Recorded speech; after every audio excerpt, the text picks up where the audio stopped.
Wysteria, energy, twister.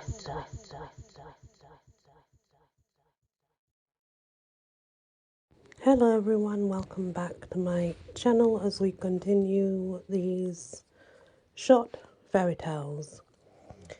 The Gold Spinner. There was a little man, I told him. I gave the little man my rosary. I gave the little man my ring, my mother's ring, which she had given me as she lay dying.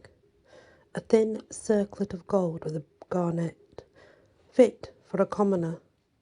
As I was a commoner, I reminded him. Nothing magical about me.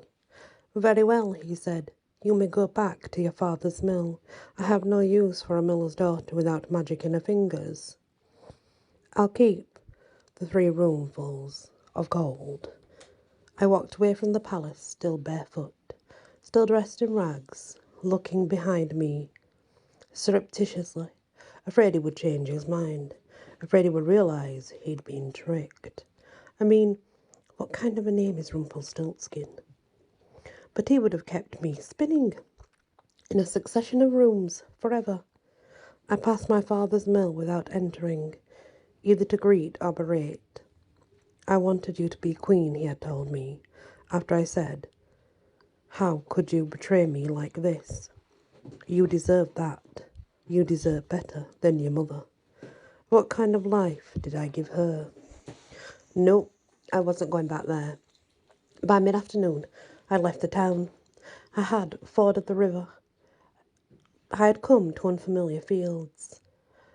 I sat me down by a hedge on which a few late roses bloomed, and from a thorn I plucked a tuft of wool, left by a passing sheep. I spun, twisting it between my fingers as my mother had taught me. She too had the gift. I called the resulting thread of thin, soft gold around my waist. Somewhere along the road, it would buy me bread.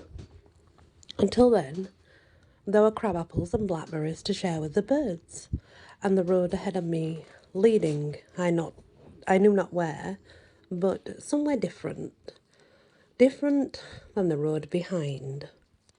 The end. Rumpelstiltskin. The little man tore himself in 2.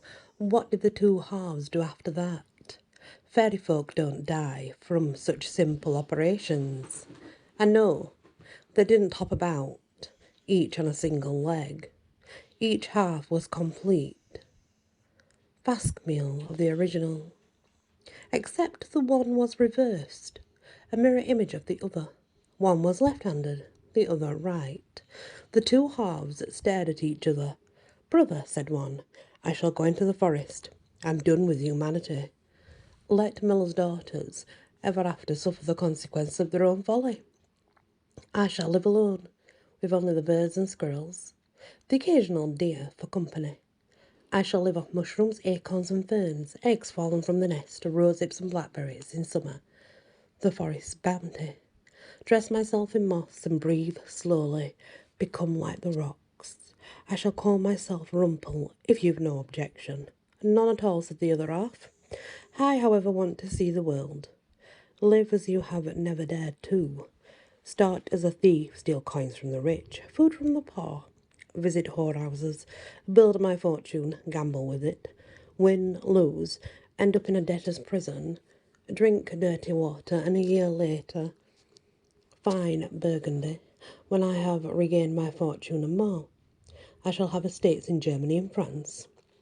My mills will spew black smoke over the countryside, manufacturing fabric for elegant ladies so they can wear the latest fashions, my great looms clacking and whirring like mechanical spiders. This is the best way to spin gold, brother. When I am richer than the king, he will offer me his daughter. By then I shall be Lord Stiltskin. The 2 halves parted, with every sign of mutual respect. Neither chastised the other. There were no recriminations. In each of us there is a thief and there is a saint. The trouble of it is, we cannot part them. That's the end of that one, and now we're on Goldilocks and the bear. They met when they were children. She was a thief, yellow-haired, small for her age, only 12 years old, already hardened by poverty, already a noted pickpocket, stealing into the bear's house. He was a rube, a rustic, or so she said then. A mark is what she called him, to his face no less. He was the one who found her in his bedroom, trying to climb out the window, and hid her in his closet, while his father raged on, who had stolen the carved wooden box filled with gold coins, the profits of their honey business. He would not let her keep the coins. He was not that much of a rube. But while his father was talking to the constable, a comical fellow straight out of Shakespeare, he returned the box, saying he'd found it by the kitchen door, where the thief must have dropped it on his way out. They should look in the forest. He could be a mile away by now. That night, he told her the coast was clear and let her out the window at the moment before she made her escape. She kissed him on the cheek and left. That's the way she was back then, fearless. He got on with his life, finishing school, then going into the business, learning how to care for the bees, how to keep them healthy, taking extensive classes on bee diseases, mites and spores that endanger bees directly, hives that infect their homes, wax moths that feed on honeycombs, damaging the larvae. He learned what to plant in the fields, how to prune the trees in the orchard, to produce lavender honey and clover and linden flower. He learned how to mould the wax sculptures sold in the gift shop. His mother was particularly good at those. Meanwhile, she worked with a gang of child thieves out of the Dickens novel. Ragged clothes, solidarity packs, the possibility of incarnation and incarceration. She ended up in jail once, was broken out, continued to steal until she was 15. And their leader suggested prostitution. It was, he said, an honourable profession, as old as thieving, and she, such a pretty girl, with that yellow hair, she was sure to do well. He would, of course, take a small percentage. The suggestion was punctuated by his fist on the table and a grin she did not like the look of. That night she climbed up to the bear's window. She had not forgotten the location, and knocked on the pane. "Help me," she said. When he opened it, "I need help. You're the only one who's helped me before." He listened patiently, then angrily. 3 years' worth of exploits and exploitation. She showed him her wrist, where the gang leader had once broken it. She was still small and pale from malnutrition. They dyed her hair brown with walnuts. He got her a job in the honey business, first in the gift shop. Then she showed interest, taking care of the bees. She had never seen anything so fascinating, like a city of soft, furry bodies moving in mass, then in individual flight, seemingly wild, erratic, but purposeful. She loved to watch them among the lavender, the dusting of yellow pollen on their fur. There was something purely joyful about them, and they were always making thieves like her, taking the nectar but making wax catacombs, the golden honey, more precious, she thought, than coins. He showed her how to work among the bees, wearing thick cotton and a hat veiled with muslin, which he did not need, protected by his pelt. Eventually he asked her to dinner with his parents. His mother said she was charming. His father had a serious talk with him. "You can't trust humans," he said. "They're not like bears.